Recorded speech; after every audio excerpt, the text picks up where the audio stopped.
সাহেব কিবলা বলজুরি সাহেব মাদ্দাদুল্লাহুল আলী ওনার বাড়ি আজকে আমরা এই মহফিল আইছি। আল্লাহর অলিহর তারও মানুষ গেলে দিলর যে জঙ্গার যেটা আছে, দিলর দাগ যেটা আছে ও দাগ রেল্লা মিটাইলেন।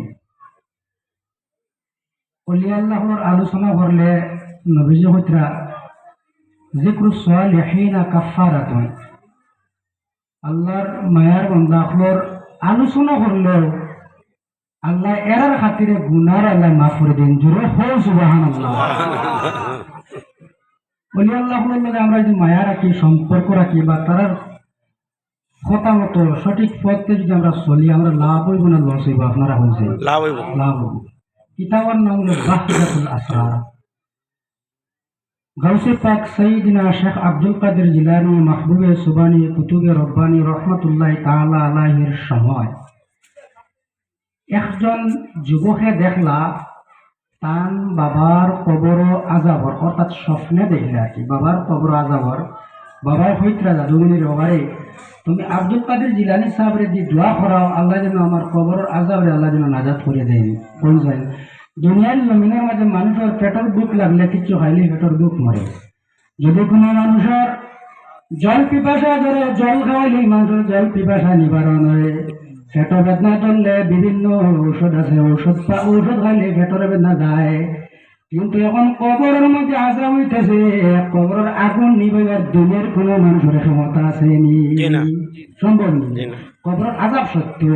রাসূলুল্লাহ ফরমাইতরা ইন্নাল কুবুরা রাউদাতুম মিন রিয়াদিল জান্নাতি আও হুফরাতুম মিন হুফারিন নার। কোন মানুষ মারা যাওয়ার পরে আল্লাহ কোন মানুষের জন্য কবর দেন জান্নাতের বাগান বানাইবা, আর কোন মানুষের জন্য আল্লাহ কবর দেন জাহান্নামের টুকরা আল্লাহ বানাই নাই।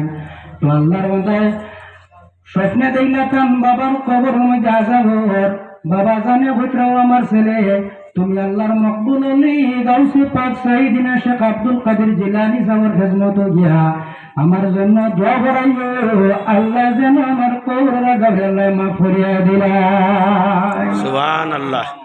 আল্লাহর বান্দা আল্লাহর মকবুল অলি গাউসে পাক সাইয়্যিদিনা শেখ আব্দুল কাদের জিলানী রহমাতুল্লাহি তাআলা আলাইহির নিকটে যায়, গিয়া সালাম দিয়া ফরমাইল, আল্লাহর অলি আমি গত রাত্রে খবর মধ্যে দেখছি আমার বাবার কবরের মধ্যে আযাব হইতেছে। আমার বাবা বলছেন কানের জন্য আপনার দোয়া করতায়। আল্লাহর মকবুল অলি আব্দুল কাদের জিলানী সাহেব রহমাতুল্লাহি তাআলা আলাইহি ফরমায়, তোমার বাবা কোনদিন আমার খানকার মাহফিলের মধ্যে আইসলানি? জি না হুজুর, আমি জানি না। তোমার বাবা কোনদিন আমার মাদ্রাসার গাড়ির জায়গায় হাঁটিসলানি? জি না হুজুর, ওখানে জানি না। তাহলে জবাব দিতরা। তো আল্লাহর ওলিয়ে কত সময় জ্ঞান দিলা, জ্ঞান দিয়া বলে যাও গা বেটা বাড়ি দিয়া রাইট ঘুমাইছেন। বাগর দিন আবার আব্দুল কাদের জিলানী সাহেব রহমাতুল্লাহি তাআলা আলাইহির কিনারে যায়, গিয়া ফরমান, হুজুর আমি আজকে রাত্রে খবর মধ্যে দেখছি আল্লাহ আমার বাবার কবর আযাবরে মাফ করিয়া দিলাইছে। আমার বাবা বেটা ও আমার জাদুনি, তুমি আব্দুল কাদের জিলানী সাহেবের দোয়া করানোর কারণে আল্লাহর ওলির দোয়ার বরকতে আল্লাহ আমার কবর আযাব আল্লাহ মাফ করে দিয়েছেন। এর জন্য রাসূলুল্লাহ ফরমায়, যখন আল্লাহর বান্দা বলে আল্লাহ আল্লাহ করেন, জিকির করেন, জিকির করার কারণে আল্লাহর নৈকট্য হাসিল করার কারণে আল্লাহর ওলির হাত ঠিকানা আল্লাহর কুদরতি হাত হয়ে যায়। আল্লাহর ওলির জবানি কান আল্লাহর কুদরতি জবানি যায়। আল্লাহর ওলির জ্ঞানী কান আল্লাহর কুদরতি নজর হয়ে যায়। যদি কোনো মানুষের উপরে আল্লাহর ওলির নেক নজর হয়ে যায়, ওলি আল্লাহর নেক নজরের কারণে এই মানুষের দিনে জান আল্লাহ উজালা করে দেবে। সুবহানাল্লাহ। সুবহানাল্লাহ।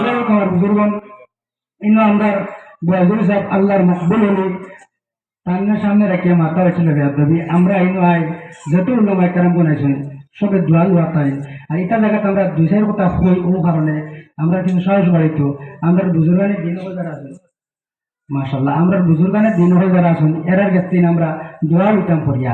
যাই হোক আমি আপনার সামনে আয়াত করেছিলাম, কুনু মাসাদিকিন। আল্লাহ ফরমাইতরা তুমি তাই বালা মানুষের গান লো, সত্যবাদী যারা আছেন এরার গান লো, যারা চলাটা সঠিক চলা, যারা খাদ্যটা সঠিক চলা, সুন্নতি তরিকা মতো চলা, খাওয়াও চলাফেরা কাপড় পিন্ধা সব নবীজির সুন্নতি তরিকায় এরা দান লইলে তোমরা লাভ হইব। এর লাগে আপনারা পূর্ণ মানুষ যারা আছেন আপনারা বেশি অংশ খোয়েন আমরা শুনি, বালা মানুষের লগে চললে খায়া কাটার খান, আর কমিন্দের লগে চললে খায়া কাটা খান। বালা মানুষের যুক্তা হইলে মানুষের দাম বাড়ি যায়, আর কমিন্দের ফাগুনের মাঝে হাত দিলে মানুষ বিরোধী বলি যায়। ওলা আপনারা কইত না আমি কিছু হইয়া লাগি আপনারা কইন ও ভিন্ন হইলে তা কিছু হইয়া। তো আউলিয়া কেরাম যারা আছেন আল্লাহর নবী জানাব রাসূলুল্লাহ সাল্লাল্লাহু আলাইহি ওয়াসাল্লামের খিদমত সাহাবায়ে কেরাম গনে ফরমান আইয়ু জুলাসাইনা খায়রুন, ইয়া রাসূলুল্লাহ আমরা যাদের সঙ্গে চলাফেরা করি, যাদের সঙ্গে আমরা উঠা বসা করি, যাদের সঙ্গে আমরা কথাবার্তা করি, এর মধ্যে সর্বোত্তম মানুষ খারাপ নম্বরে হইয়া দে। আল্লাহর হাবিবে ফরমান মান যাক্কারাকুমুল্লাহ রুয়াতুহু, ও আমার সাহাবায়ে কেরামগণ যারা দেখার পরে আল্লাহর কথা স্মরণ হয়ে যায়, আল্লাহর জাতের কথা ইয়াদ হয়ে যায়, এরা তাহলে জমিনের মধ্যে সর্বোত্তম মানুষ হয়। সুবহানাল্লাহ। ওয়া যাদা বিইলমিকুম মানতিকুহু, 2 নম্বরে রাসূলুল্লাহ ফরমাইতরা যারা সঙ্গে কথাবার্তা হলে আপনার জ্ঞান বাড়িব, যারা লাগে মাত কথা বললে আপনার নলেজ বাড়িব, জ্ঞান বাড়িব, এরা বলা মানুষ। ও যাকারাকুম বিল আখিরাতি আমালুহু, যারা আমল দেখলে আপনার আখিরাতের কথা স্মরণ হয়, আপনার আখিরাতের কথা ইয়াদ হয়, নামাজ পড়িবার জানে হয়, বা আদব বা আমল চলার জানে হয়, ওরা তারা বালা মানুষ। এর লাগে বালা মানুষের যারা চলাফেরা করতাম ওয়াকুনু মা'আস সাদিকিন, আল্লাহ রাব্বুল আলামিন ফরমাইতরা বালা মানুষ সত্যবাদী যারা আছেন এরার লগে যদি চলাফেরা করো, সত্যবাদী মানুষের লগে যারা চলাফেরা করি তখন আমরা আর মিথ্যা জিনিসে লাগাল হয়তো না ভাই বলি আপনারা বলছেন।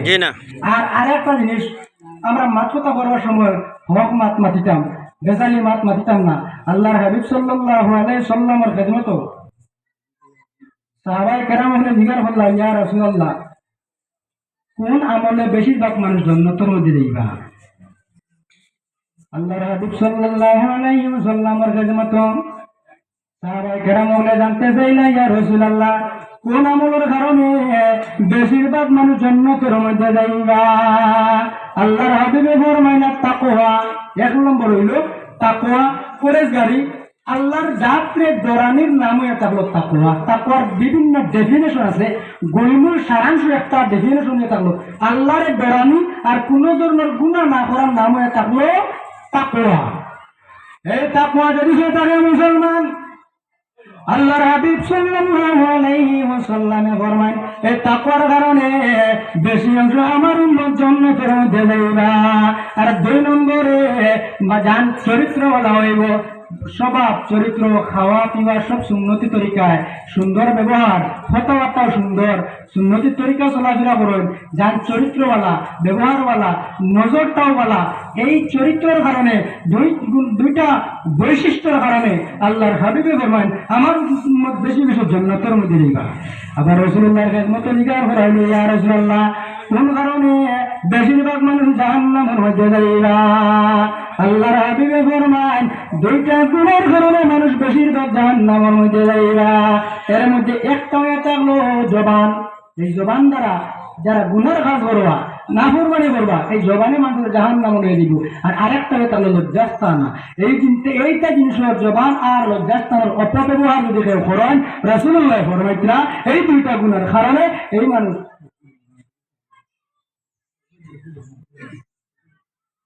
নারে তাকবীর, আল্লাহু আকবার, নারে তাকবীর, আল্লাহু আকবার, নারে তাকবীর, আল্লাহু আকবার।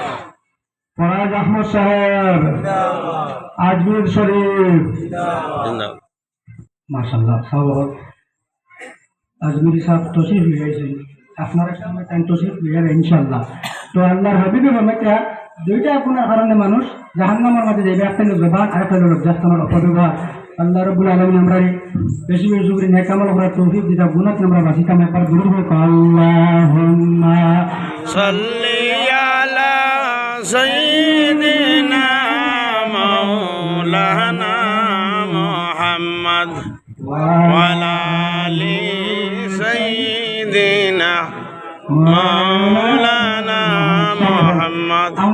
আমরা নসিব বানা, আমরা তো বুয়াজুরি সাহেব যদিও আল্লাহর মকবুল হলি অসুস্থ এর বাদেও আমরা যে আজকে মুক্তিল আমরা পাইছি মনে বড় আনন্দিত ওলা উল্লাসিত লাগে খুশি লাগে। আর আজমিরি সাহেব তশরিফ নিয়ে হয়েছেন আপনারা ধৈর্য ধরে বলবেন আমি আর নজরুল ইলা ওয়াজহিল উলামাই ইবাদাতুন যত সময় আল্লাহ মুহাম্মদ তেরাওয়াত হইবা তত সময় ফেরেশতা আলী নামায় আমরা নেকিন বা দিরা সুবহানাল্লাহ ওয়া মা আলাইনা ইল্লাল বালাগ। আসসালামু আলাইকুম ওয়া রাহমাতুল্লাহ।